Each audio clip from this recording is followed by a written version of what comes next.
"Miss, are you the new intern? Get some coffee for everyone."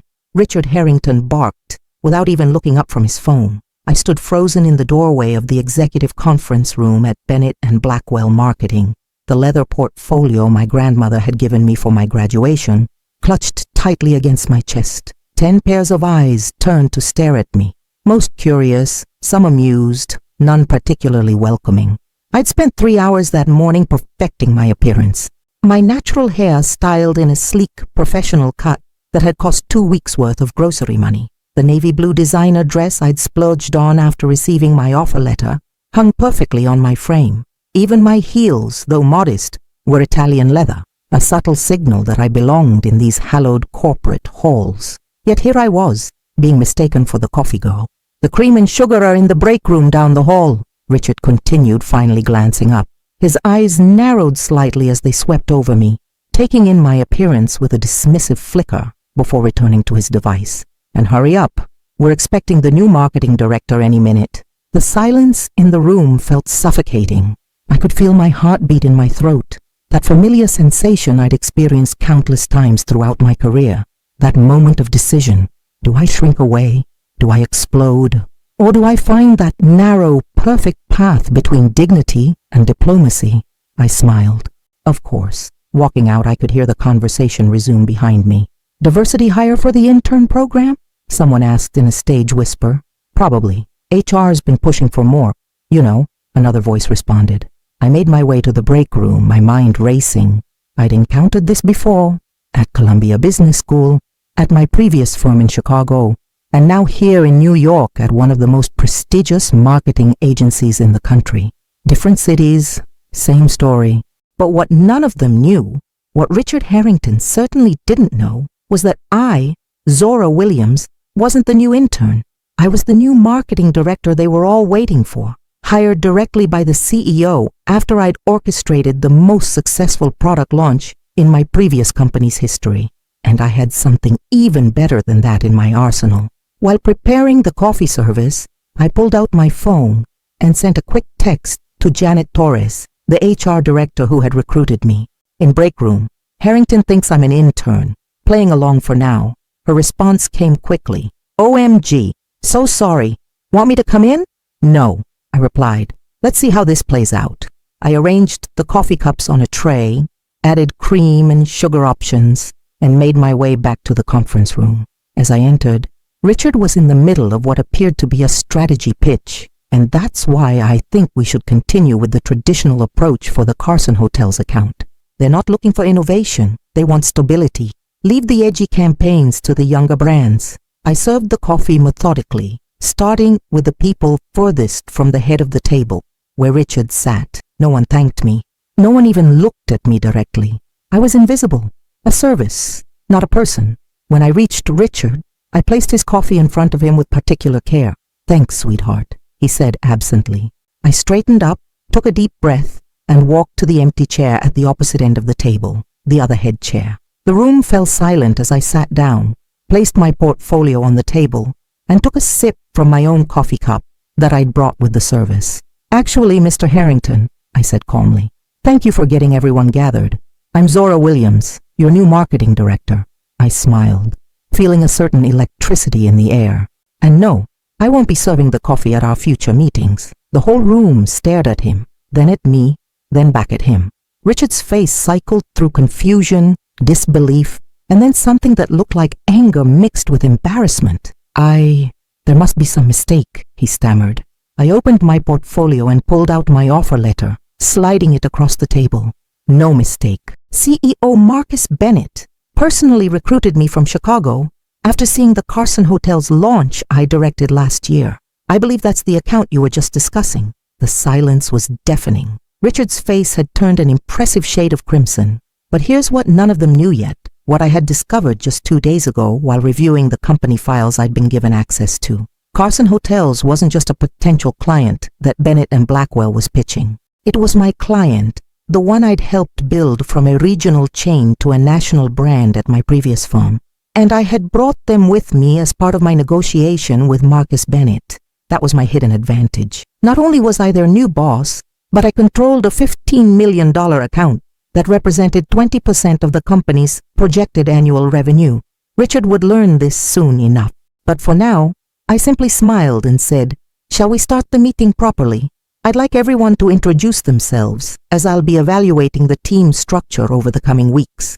As introductions began, I noticed a young woman sitting near the middle of the table who hadn't spoken yet.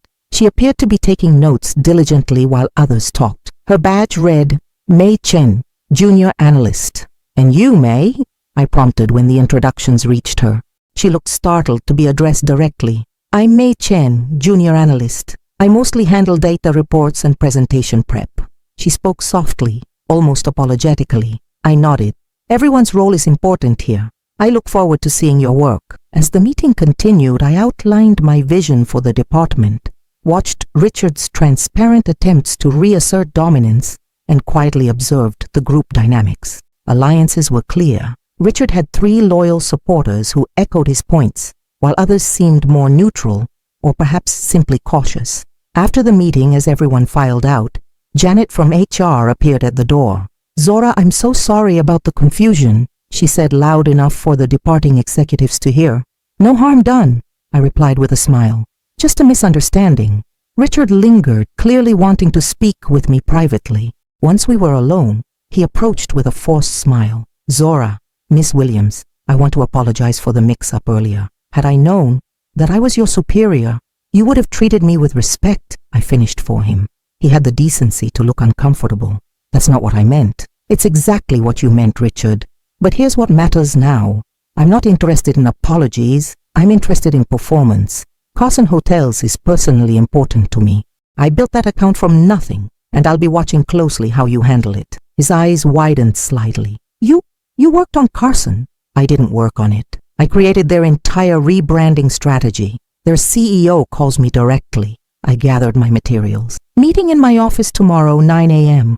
Bring your complete pitch and all market research." As I walked to my new office, I felt the weight of what had just happened. The momentary satisfaction was already fading, replaced by the familiar tension of being in a hostile environment. I had won the first battle, but the war was just beginning. Janet met me at my office door. "I can't believe Richard did that," she said, closing the door behind us. "Marcus is going to have a fit when he hears." "Marcus isn't going to hear about it from me," I said. "At least not yet." Janet looked surprised. "But I don't need the CEO fighting my battles on day one. That would only make things worse." I set my portfolio on the desk. "Tell me about Mei Chen." "Mei, the junior analyst? Smart girl. MIT graduate, but very quiet. Been here about 8 months. Why?" "Just curious." She seemed observant. That night in my new apartment, still filled with unpacked boxes, I reviewed the company files again. Richard Harrington had been with Bennett and Blackwell for 15 years and had applied for the marketing director position himself. His rejection in favor of an outsider, me, must have stung. His client retention numbers were solid but unimpressive. His innovative campaigns, non-existent. My phone rang. It was Marcus Bennett. "Zora, how was your first day?" "Interesting," I replied carefully. "Interesting good or interesting bad?" "Let's just say I learned a lot about the team dynamics." Marcus sighed. "Someone gave you trouble, didn't they?" "Was it Richard? I told Janet to warn you about him." "Nothing I can't handle, Marcus. I've dealt with worse. That's why I hired you. You know, the Carson Hotel's CEO called me today. Absolutely thrilled you're on board. Said you were the only reason they considered us." I smiled. "Carson is going to be our flagship account, but I need complete authority over it." "You've got it. Whatever you need. Just keep Carson happy." After hanging up, I received an email from an address I didn't recognize. mchennabennettblackwell.com. It was from May, the quiet analyst. "Miss Williams, I wanted to apologize for not speaking up during today's situation. I've attached some data you might find interesting. A breakdown of client satisfaction scores, correlated with campaign creativity rankings for the past 3 years. The numbers tell a clear story. Welcome aboard. By May." I opened the attachment and found myself looking at a meticulously organized spreadsheet that essentially proved what I already suspected. Richard's traditional approach was slowly losing clients and market share. The most revealing part was a tab labeled Rejected Concepts. Apparently, May had been tracking innovative ideas that Richard had shot down, many of which were later successfully implemented by competitors. This was gold. And suddenly, Mei Chen became much more interesting to me. The next morning, I arrived at the office at 7:30, 2 hours before my scheduled meeting with Richard. To my surprise, Mei was already at her desk in the open office area. "You're here early," I said, stopping by her workstation. She jumped slightly. "Miss Williams, yes, I like the quiet time to think. Thank you for the data you sent. Very illuminating." Mei nodded, her eyes darting around to see if anyone was listening. "There's more. Mr. Harrington has been taking credit for other people's work for years. He's been especially dismissive of ideas from certain team members. Women, people of color," she gave a barely perceptible nod, "and junior staff, especially those who don't fit his idea of what an advertising executive should look like. And what does your data say about those rejected ideas? That they're often the best ones." Mei hesitated. "There's something else you should know. The Carson Hotel's preliminary work? I did most of the research that's in the pitch deck Richard will show you, but my name isn't on any of it." I felt a slow smile spread across my face. "Mei, would you like to join our meeting this morning?" Her eyes widened. "Really? Really? My office, 9 a.m. At precisely 9 o'clock, Richard knocked on my office door, a thick presentation folder under his arm, and a confident smile on his face. His smile faltered when he saw Mei already seated at the conference table in my office. "Good morning, Richard," I said. "You know Mei, of course." "Yes, of course," he said, his tone indicating she was hardly worth noticing. "I didn't realize this was a team meeting. Mei has been instrumental in the Carson research, I understand. It seemed appropriate to include her." Richard's smile tightened. "Certainly, though she's still learning the ropes. Aren't we all? Please begin your presentation." What followed was 45 minutes of Richard presenting ideas that were safe, uninspired, and completely wrong for Carson Hotels' new direction. I let him finish before asking a single question.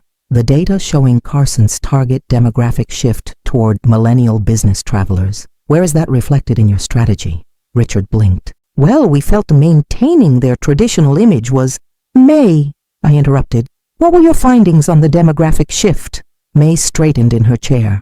"My research showed a 37% increase in bookings from travelers aged 25 to 38 in the past 18 months. They're specifically choosing Carson for their expanded digital amenities and sustainability initiatives." Richard looked like he'd been slapped. "That research wasn't conclusive. It aligns perfectly with the strategy I developed at my previous firm," I said. "The strategy that increased their bookings by 42% year over year." I turned to Mei. "What campaign concepts did you propose based on this data?" Mei hesitated, glancing at Richard. "It's okay," I assured her. "I want to hear your ideas." Slowly at first, then with growing confidence, Mei outlined a brilliant digital-first campaign that incorporated user-generated content and sustainability storytelling, exactly the direction Carson's CEO had approved before I left my previous position. Richard's face grew increasingly red. "These concepts weren't approved for presentation." "They are now," I said firmly. "Mei, please send me your complete proposal by the end of day." "Richard, I'll need you to provide a revised approach that incorporates these elements by tomorrow." After Richard left, barely containing his fury, I turned to Mei. "That took courage." She shook her head. "Not compared to what you did yesterday. Yesterday was nothing. But what comes next will require real strategy." I paused. "How would you like to be promoted to senior analyst, effective immediately?" Her eyes widened. "Are you serious?" "Completely. And I want you to lead the Carson digital team. But," I lowered my voice, "keep this between us for now. I have a feeling Richard is going to make some unfortunate decisions in the coming days."